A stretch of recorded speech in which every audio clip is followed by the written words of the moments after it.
Consider about a time when getting rid of a headache meant making a hole in your head.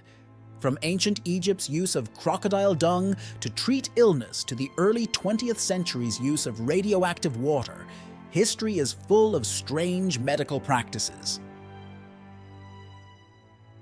Find out about the strangest things that people used to think could heal their illnesses. Civilizations from the past. Use of crocodile dung as a method of birth control.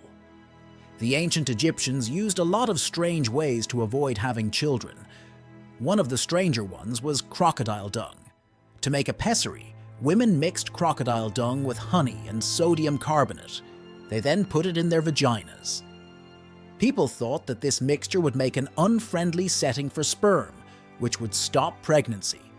Crocodile dung was chosen because it was easy to get and seemed to have good qualities, not because scientists knew it would work. By today's standards, this method may seem dirty and ineffective, but it shows how creative and clever people were in the past when they were practicing medicine. Electric eels are used to treat headaches and gout.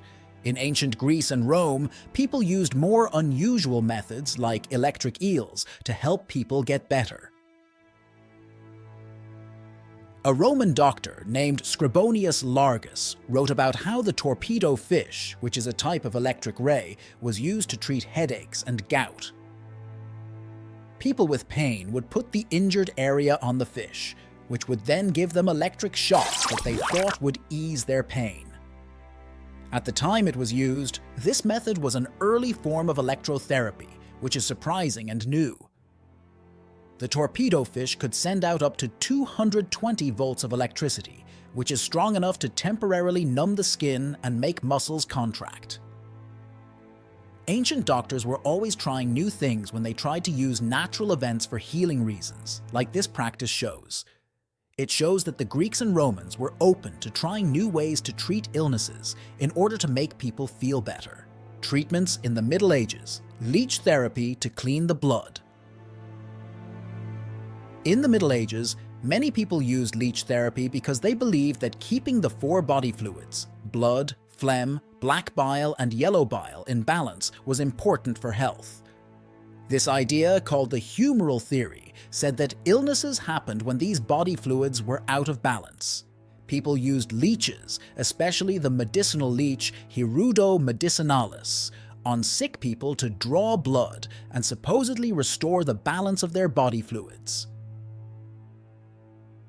This treatment was used for many illnesses, such as headaches, fevers, and gout.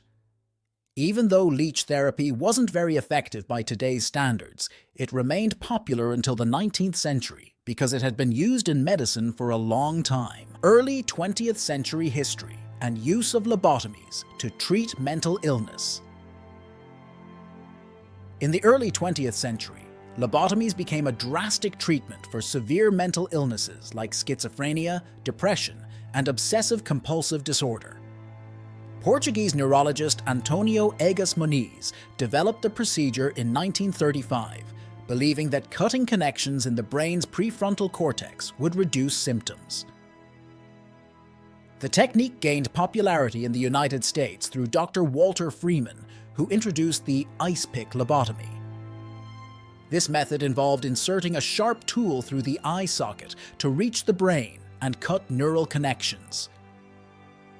While lobotomies were initially seen as a miracle cure, they often caused severe side effects, including major personality changes, cognitive impairments, and even death.